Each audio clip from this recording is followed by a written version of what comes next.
Boa noite, irmãos. Boa noite, queridos.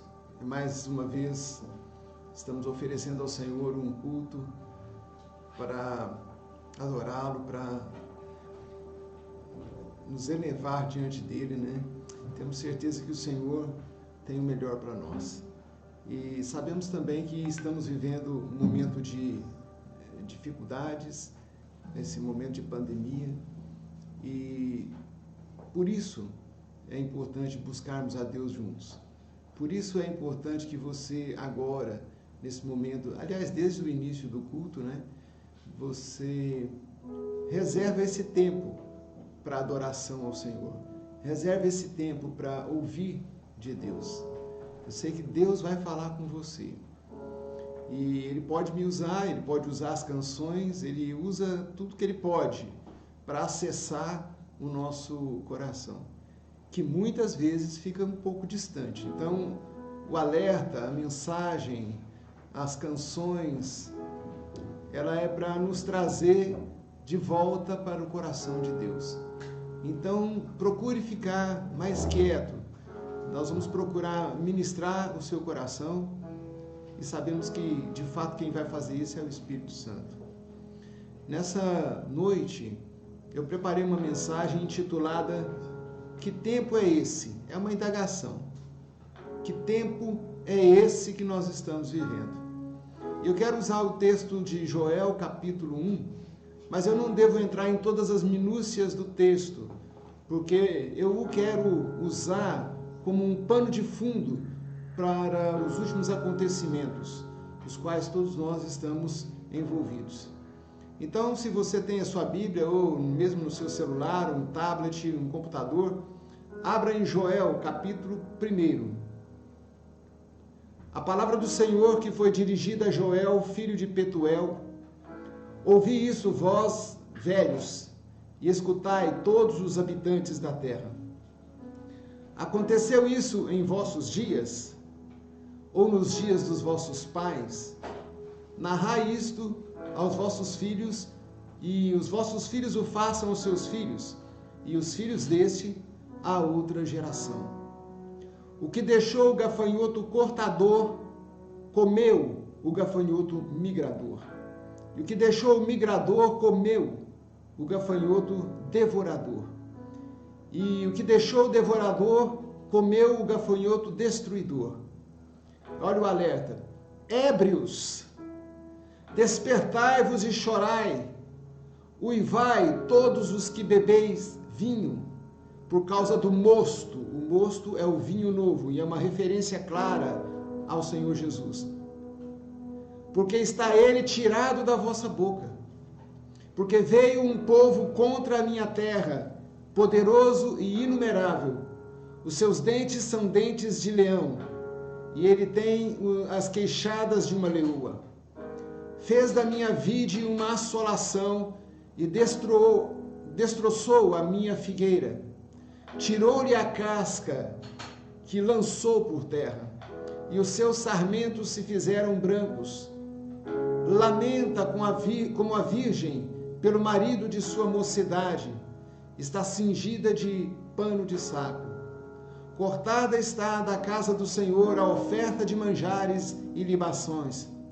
Os sacerdotes, ministros do Senhor, estão enlutados.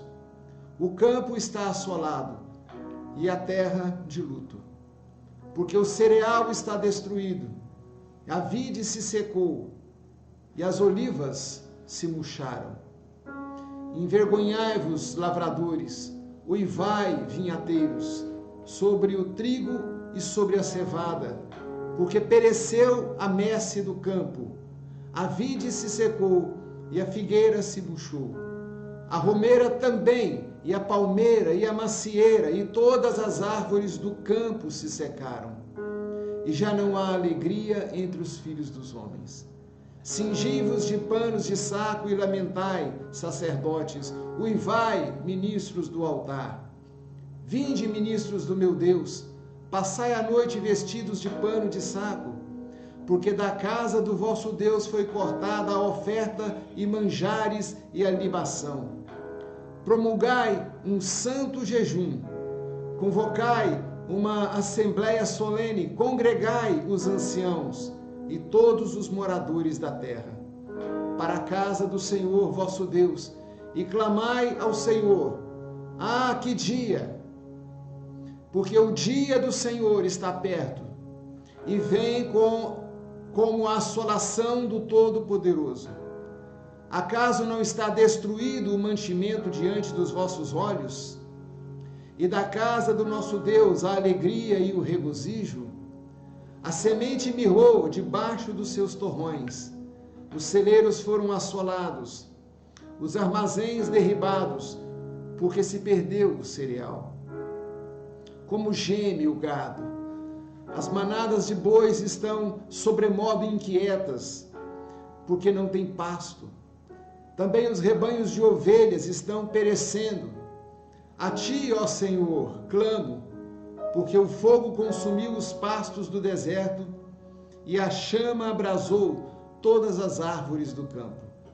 Também todos os animais do campo bramam suspirantes por ti, porque os rios se secaram e o fogo devorou os pastos do deserto. É uma mensagem aterradora, é uma palavra assustadora.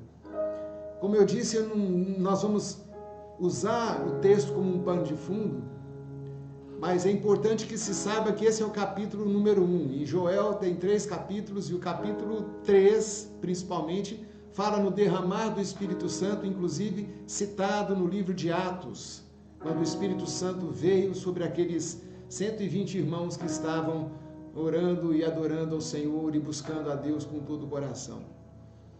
Mas essa mensagem do livro de Joel, ela nos coloca diante de uma cena tenebrosa, horripilante, e possivelmente a Terra, não é, o planeta, por vários anos tem passado por diversas tribulações.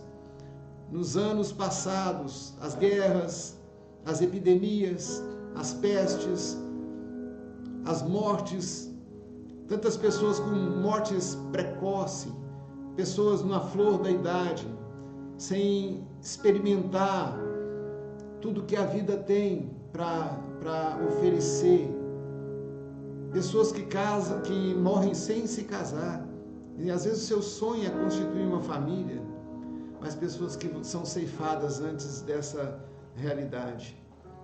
A mensagem principal do livro de Joel é sobre a vinda do Senhor.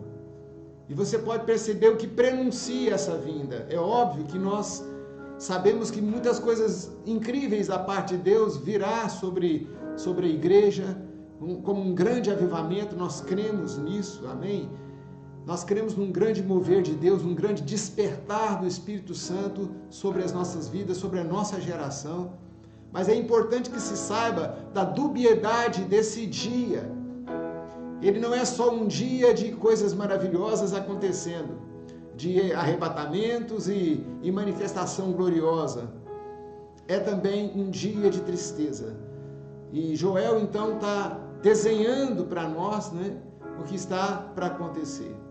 Isso tanto pode ter aplicabilidade do ponto de vista mais do que acontece com a nação de Israel, como também podemos tirar como pano de fundo para aquilo que está acontecendo nos nossos dias.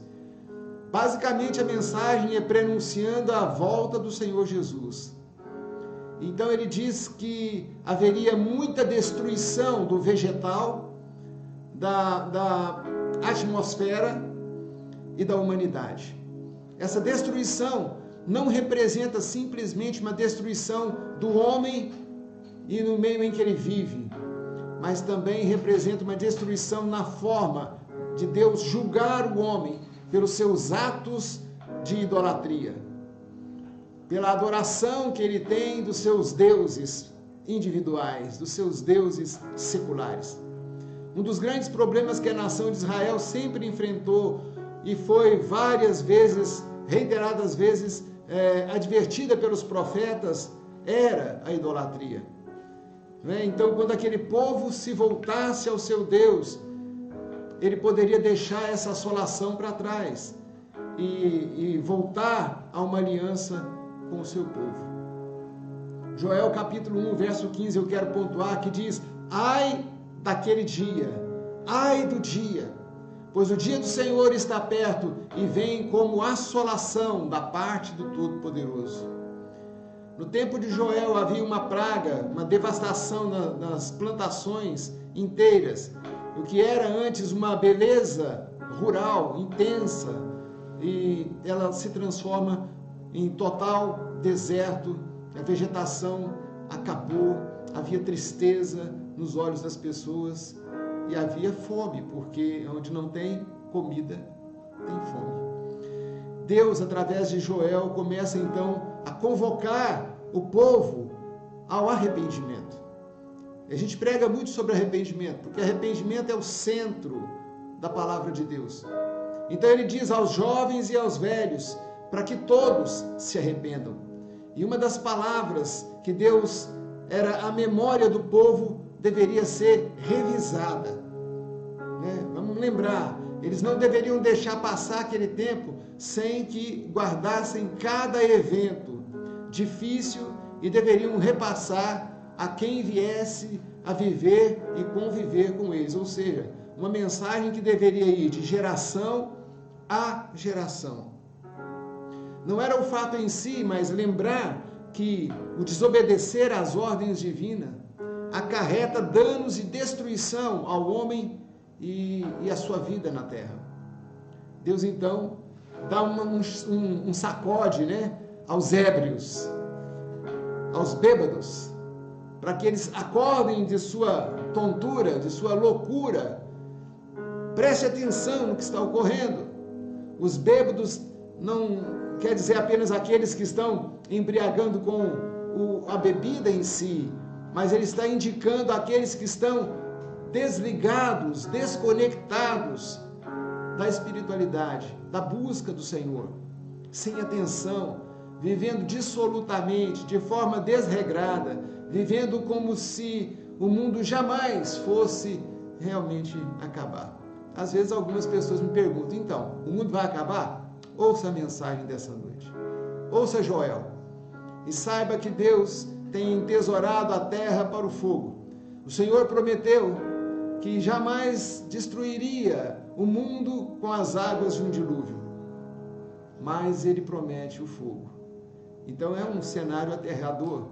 Sobretudo do ponto de vista de nós que estamos vivendo nessa época e como nós temos acesso às informações e como essas informações são tão rápidas e chegam tão rápidas a nós.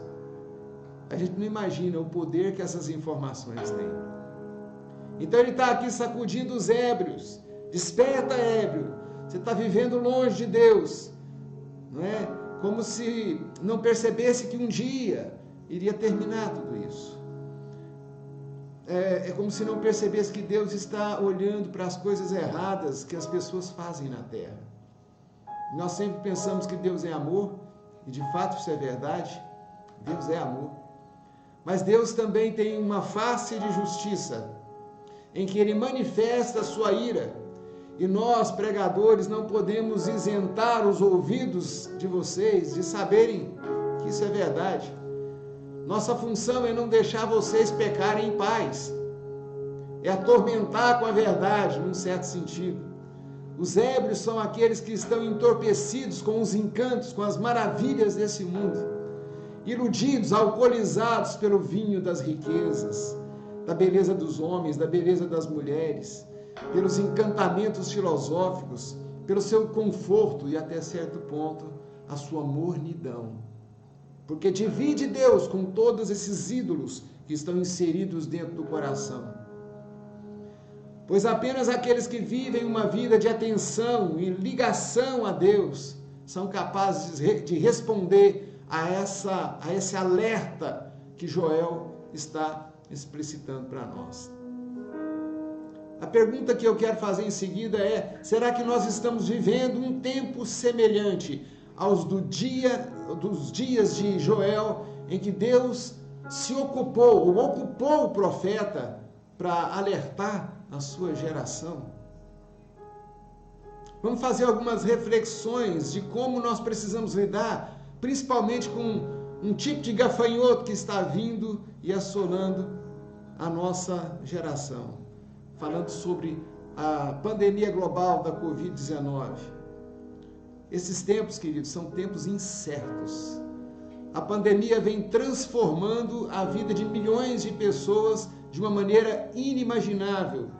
Para a maioria de alguns de nós, até poucos anos atrás, jamais pensaríamos que isso poderia acontecer, pelo menos não nessa proporção. As coisas estavam aparentemente normais, mas agora as mudanças estão ocorrendo rapidamente, de tal forma que a maioria da população do mundo foi pega de surpresa.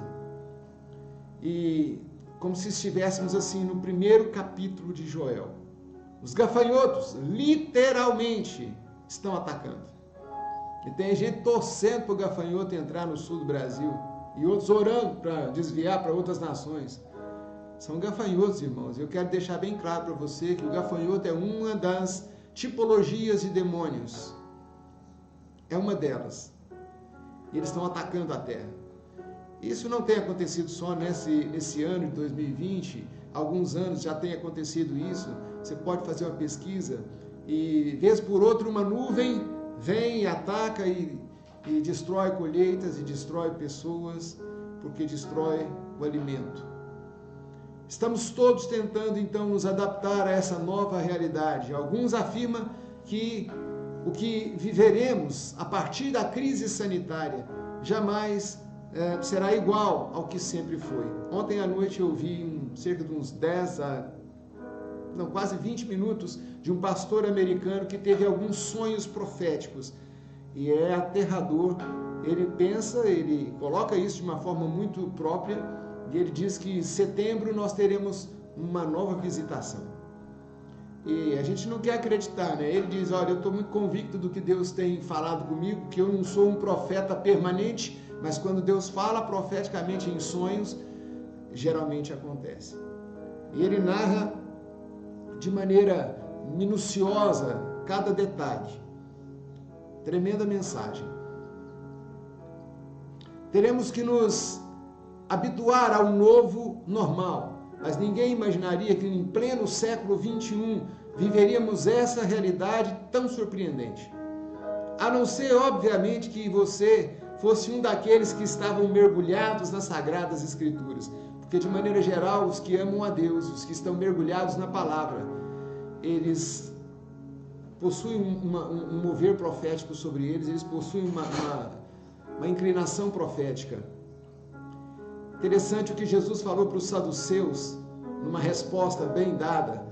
Em Mateus capítulo 22, ele diz, errais, não conhecendo as Escrituras e nem o poder de Deus.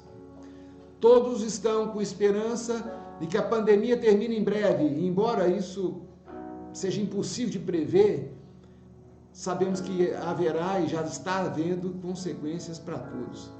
Nesses dias de crise, confinamento no lar, nós devemos meditar sobre alguns princípios e eu quero rapidamente passar 6 princípios para você. Preste atenção. O primeiro é o princípio da efemeridade, ou seja, a vida é curta e os seres humanos são frágeis. As crises nos lembram que somos todos frágeis e suscetíveis a adoecer e morrer, às vezes até repentinamente. Em geral, os seres humanos fazem planos para o seu futuro, pensando que estamos no controle da nossa vida. Mas um pequenino vírus, um micro-organismo que não conseguimos nem ver, é suficiente para alterar completamente a nossa rotina e destruir os nossos planos. O livro de Eclesiastes é muito poderoso, ele diz que há tempo para todas as coisas, né? Há tempo determinado para tudo, há tempo para todo o propósito de Deus debaixo do céu. Então ele fala que há tempo de nascer e tempo de morrer, tempo de plantar e tempo de arrancar o que plantou, tempo de matar e tempo de curar, tempo de derribar e tempo de edificar, tempo de chorar e tempo de rir, tempo de plantear e tempo de saltar de alegria, tempo de recolher pedras e de espalhar pedras, tempo de abraçar e tempo de não abraçar. Tempo de buscar e tempo de perder, tempo de guardar e tempo de deitar fora, tempo de rasgar e tempo de coser, tempo de estar calado e tempo de falar, tempo de aborrecer, tempo de guerra e tempo de paz. Tempo para tudo. Nós só queremos os bons tempos, queremos tudo muito bom, uma vida próspera, uma vida de saúde, uma vida de alegria, morrer farto em dias, talvez com 100, 150, talvez 200 anos. Pois é, mas isso não é possível, não dessa forma. Enquanto a gente tem vida, nós temos que lutar, e lutar muito. Então, falando sobre a brevidade da vida, olha para o Salmo 90 que diz: Tu, Senhor, Tu reduzes o homem ao pó e dizeis, tornai filho dos homens. Tipo, você consegue uma auto-ressurreição? Ou também pode ser entendido como tipo, volta para casa, volta para a origem, porque nós viemos de Deus, queridos. Se você não sabe essa resposta, ou se ainda tem essa indagação, de onde eu vim? De Deus. Para onde eu vou? Para Deus. Ele diz assim: pois 1000 anos aos seus olhos são como o dia de ontem que se foi e como a vigília da noite. O verso 9 diz: pois todos os nossos dias se passam na sua ira, acabam-se os nossos anos como um breve pensamento. Os dias da nossa vida sobem a 70 anos ou, em havendo vigor, a 80. E o texto diz: nesse caso, o melhor deles é canseira e enfado, porque tudo passa rapidamente. E o texto ainda diz: e nós voamos, mostrando que tudo é efêmero, tudo é muito passageiro, tudo é muito rápido.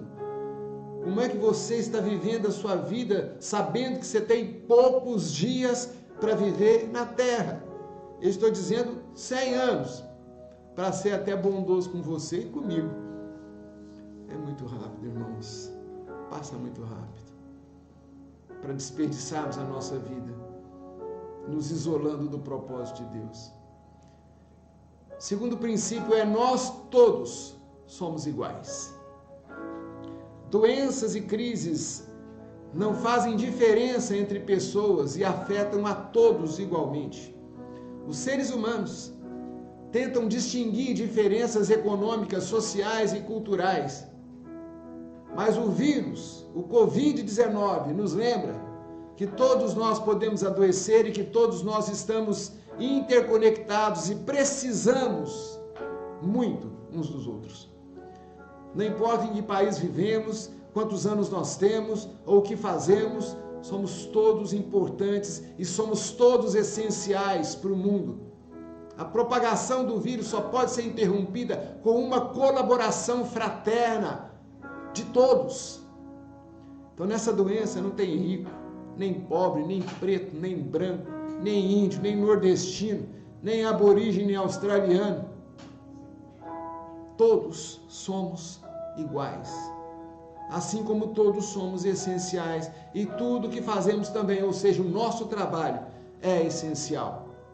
A Bíblia fala que somos escolhidos de Deus. Romanos capítulo 5, verso 8 diz: mas Deus demonstra o seu amor para conosco, pelo fato de ter Cristo morrido em nosso favor, quando ainda éramos pecadores. Nós temos relevância diante de Deus. Veja Mateus capítulo 10, verso 30 diz: até os cabelos das nossas cabeças estão contados.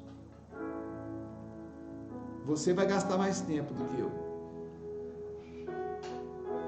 Deus deu tudo para nós. Tudo que você tem é tudo que você precisa. Tudo que eu tenho é tudo que eu preciso. E foi assim que Deus manifestou o seu amor entre nós, enviando o seu Filho unigênito ao mundo para que ele pudesse viver, ou para que nós pudéssemos viver por meio dele. 1 João capítulo 4. Queridos, o terceiro princípio, segura aí, toda vida é importante. Todos os seres humanos são criados à imagem e semelhança de Deus, segundo Gênesis capítulo 1, verso 27. A imagem de Deus é a base fundamental para o valor e a dignidade de absolutamente todas as pessoas. O Salmo 139 é lindo, ele diz assim: tu criaste o íntimo do meu ser e me teceste no ventre da minha mãe.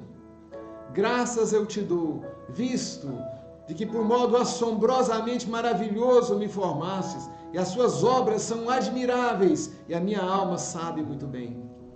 Os meus ossos não te foram encobertos, quando no oculto eu fui formado e entretecido, como nas profundezas da terra. Parece que Deus foi lá no miolo da terra, né? Jogou um pouquinho de água, fez esse barro. A Bíblia ensina que Deus é o doador da vida. Portanto, da concepção ao túmulo, devemos proteger e valorizar a vida de todos. A vida humana não tem preço, e não importa as consequências econômicas que uma catástrofe como a que enfrentamos possa abranger. Nós precisamos lutar a todo custo para cuidar uns dos outros. Usa álcool, irmão. Põe a máscara quando necessário. Procure espirrar distante dos outros. Se você realmente está com alguns sintomas, fique mais distante, mas não perca a sua fé. Nós vamos orar por você.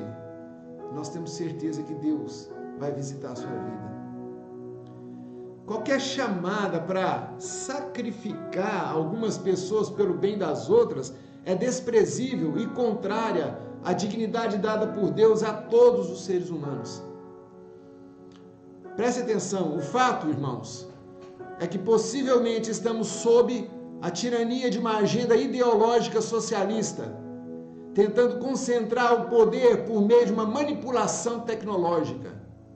Ainda que profecias veterotestamentárias ou neotestamentárias estejam clarividenciando a manifestação do anticristo, nós devemos colocar o Senhor sobre as nossas vidas, nos entregando totalmente a Ele e renunciando qualquer tipo de influência que nos leve para longe de sua presença.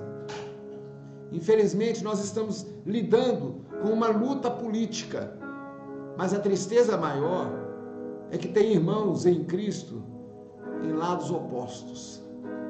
Agora, dá uma olhadinha para a vida de Jesus. Ele veio cumprir as profecias a seu respeito, mas você não o vê idealizado por uma corrente religiosa ou política partidária. Ele veio de cima e não escolheu lados. Ele não se intrometeu na luta armada como era a predisposição dos zelotes. Jesus não usava as sinagogas e praças para angariar adeptos e então destronar o imperador romano. Não. Jesus é o apóstolo do oposto. Ele era o contrário de qualquer expectativa ideológica humana. Jesus era lá de cima. É lá de cima que ele era. Ele veio para cá, para nos ajudar a sair desses entraves, dessas redes, dessas armadilhas. Isso não significa que nós não devemos nos posicionar. Eu sou seu pastor, eu quero te dizer, eu tenho posicionamento. E isso está bem claro no texto que eu estou pregando para você. A não ser que você tenha tanto álcool na cabeça que você não está entendendo. Eu pus um mais. Jesus sabia que o seu povo, e na verdade todos os povos, estavam sob a tirania de poderes absolutos. Então ele se entrega para a morte, para nos livrar das garras diabólicas desse tipo de opressão. Queridos, Deus não quer só te levar para o céu. Ele quer que você viva o céu aqui na terra. Que você possa ter a experiência de se casar, ter filhos e de deixar um legado para a sua geração, até que ele volte.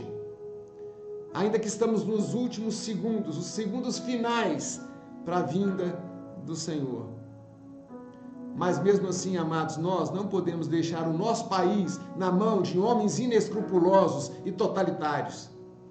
Porque isso seria total aniquilamento da liberdade religiosa e da manifestação de pensamentos livres. Isso sim é uma opressão que em várias épocas a humanidade sofreu com vários tiranos. Estamos diante de uma ditadura do poder, o poder a qualquer custo. E a internet é uma grande ferramenta. Por isso, estude, veja, ore, ouça, como nos dias de Joel, busque arrependimento. Nós estamos com as nossas instituições aparelhadas por homens maus e que querem tirar de nós a nossa liberdade de amar e cultuar o nosso Deus. O nosso país não é ateu. E se cada ser humano não é importante para o Estado, é importante para Deus. É importante para Deus. Se você quer se envolver com uma ideologia, se envolva com uma que nunca será corroída, que nunca perderá. Jogue para ganhar. Entra em Deus. Entra em Deus. É terrível a gente ver pessoas advogando causas, esquecendo do reino dos céus. Advogando lados e usando a Bíblia, mascando a Bíblia, destruindo contextualmente a Bíblia, vivendo uma vida de pretextos para justificar conceitos filosóficos, ideológicos que vocês nem sabem a base. Porque se souber mais, se estudar mais, você vai ver como tem homens e mulheres e pessoas envolvidas com tirania do poder. Isso não é de hoje. Isso aconteceu lá no Éden. É desde o Éden. Por que você acha que Deus colocou serafins com espadas flamejantes para proteger o Éden? Porque o ser humano ama o poder e ele quer o poder a todo custo. É hora de acordarmos e também termos uma consciência política e de enfrentarmos os inimigos de Deus e os inimigos da família, os inimigos de valores que não podem ser subtraídos. Dá uma olhadinha na agenda de muitas pessoas. Você vai ver que o fim para muitos é a extinção da família tradicional. Amados, desculpa eu entrar nessa área, mas eu preciso deixar claro para você. A nossa vida não pode ser partidária nesse sentido. Se você quer ter um partido, vai para o partido de cima. Ame a Deus sobre todas as coisas e abra os olhos e comece a perceber que existe um complô para destruir as famílias e destronar a presença de Deus na nossa casa. Não podemos permitir, amados. Não podemos permitir. Precisamos apenas dizer não, não concordo com essa ideologia, não concordo com isso. Você é importante, minha família é importante, os filhos são importantes, os netos são importantes. Posicione-se. Quarto princípio, Deus está perto. Fala amém. Amém. Deus está próximo. Ele é nosso refúgio no meio da tempestade, no meio da catástrofe que nós estamos enfrentando. Não importa se os problemas são pequenos ou grandes, ou se as consequências parecem incríveis ou impossíveis de suportar. O nosso Deus é a única fonte da verdadeira segurança e nós podemos confiar nele. Deus cuida de você, Deus cuida de nós, como mencionado no Salmo 121. Preste atenção. Eleva os olhos para os montes. De onde me virá o socorro? O meu socorro vem do Senhor, que fez o céu e a terra. Ele não permitirá que os teus pés vacilem. Não dormitará aquele que te guarda. E é certo que não dormita, e nem dorme o guarda de Israel. O Senhor é quem te guarda. O Senhor é a sua sombra, é a sua direita. De dia não te molestará o sol, e nem de noite a lua. O Senhor te guardará de todo mal, guardará a tua alma. O Senhor guardará a tua saída e a tua entrada, desde agora e para sempre. Isso é promessa de Deus. Isso é promessa de nos guardar. Isso não significa que nós temos que nos expor aos riscos. Não. Significa que nós temos que ser bem inteligentes, saber que Deus nos protege, mas Ele também nos dá a espada na mão, nos dá a escolha de nos escondermos daquilo que é ruim para nós. Então podemos corroborá-lo por toda a Escritura, e muitos de nós experimentamos isso ao longo das nossas vidas. Os cristãos sofrem, como todas as pessoas, mas nós podemos pelo menos fazer isso em paz. E Deus nos dá essa paz, sabendo que o nosso Pai Celestial está nos vigiando e guardando as nossas vidas. O medo fez com que a venda de armas de alguns países subisse drasticamente. As pessoas entraram em pânico. Até itens como papel higiênico começou a faltar nos supermercados. O mundo está totalmente descontrolado. Deus não nos deu um espírito de medo. Deus nos deu um espírito de poder, de autocontrole, de ousadia, de moderação. Esse texto é de 2 Timóteo. Isso é que nos permite enfrentar as circunstâncias com confiança e com completa paz. Eu amo esse texto de Isaías 26, verso 3, que diz: Tu, ó Senhor, guardarás em perfeita paz aquele cujo propósito é firme, porque ele confia em ti. Deus está perto, irmão. Deus está perto de você. O quinto princípio é o amor ao outro. O amor ao próximo é a evidência fundamental da nossa fé. João capítulo 13, verso 13 diz: Com isso todos saberão que vocês são meus discípulos, se tiverem amor um pelo outro. Em tempos de crise, o nosso genuíno amor pelos outros é a luz de um mundo obscurecido por problemas e tragédias, por mortes precoces, ou pela ceifa de homens e mulheres que poderiam ficar mais tempo na terra para ensinar seus netos. Esse amor é concreto e tem como exemplo máximo o que Jesus fez na cruz. João 13:34 diz: Novo mandamento vos dou, que vos ameis uns aos outros, assim como eu vos amei, que também vós ameis uns aos outros. Talvez uma prática que possa parecer simples, mas que no momento seja essencial manter, é uma distância saudável dos outros, mas não necessariamente só para cuidar de nós mesmos, mas também para cuidar uns dos outros, porque se eu me protejo, eu também estou protegendo o outro. Nossa perspectiva e missão devem ser o bem comum e precisamos fazer o que for necessário para proteger o bem-estar dos outros. A crise mundial da Covid-19 mostra a enorme desigualdade social e econômica de todos os países. Mas o que é mais evidente nos países em desenvolvimento, infelizmente, são os pobres. Eles sempre sofrem mais. E eles terão um maior impacto por causa dessa pandemia. E todos, então, devemos ter uma responsabilidade de ajudar os mais vulneráveis e de lutar para reconstruir um mundo em que haja mais justiça e equidade. Se você crê no avivamento de Deus, você quer o quê? Um mundo destroçado e você gozando das liberdades do Espírito e mergulhado na fé? Não, queridos, nós precisamos promover a paz, nós precisamos promover a igualdade, precisamos acreditar nisso, ainda que é óbvio que nós vamos ter catástrofes e todos esses sinais terríveis também. Em último lugar, um princípio que nós não podemos abrir mão dele: a paz. A paz.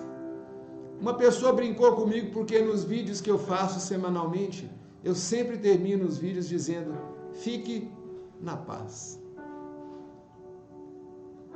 A princípio eu achei que fosse uma brincadeira, mas eu percebi que as pessoas começam a receber a paz que você dá. A paz que você tem é a única coisa que você pode ministrar para o outro. Às vezes a paz é construída até em guerras. Às vezes a paz é construída no posicionamento, na firmeza de propósito. Às vezes a paz é pela convicção. A paz não é uma coisa complacente. Complacência é demoníaca. A paz é firmeza. A paz completa e a redenção final ainda estão por vir. Os cristãos vivem com uma esperança de um mundo melhor ainda por vir. E isso significa que no presente não nos preocupemos em ter um mundo para todos, ou melhor, o melhor para todos, mas que façamos o melhor que podemos no presente para todos. A escatologia, que é o estudo dos finais dos tempos, é a esperança de acreditar nas pessoas que a incompletude de sua experiência atual de Deus será resolvida, que sua sede atual por Deus será suprida, que sua necessidade atual de libertação e salvação será então percebida no seu corpo, na sua alma e no seu espírito. As 3 virtudes cristãs maiores é a fé, o amor e a esperança. Em 1 Coríntios diz: agora permanecem a fé, a esperança e o amor, estes 3, porém o maior destes é o amor.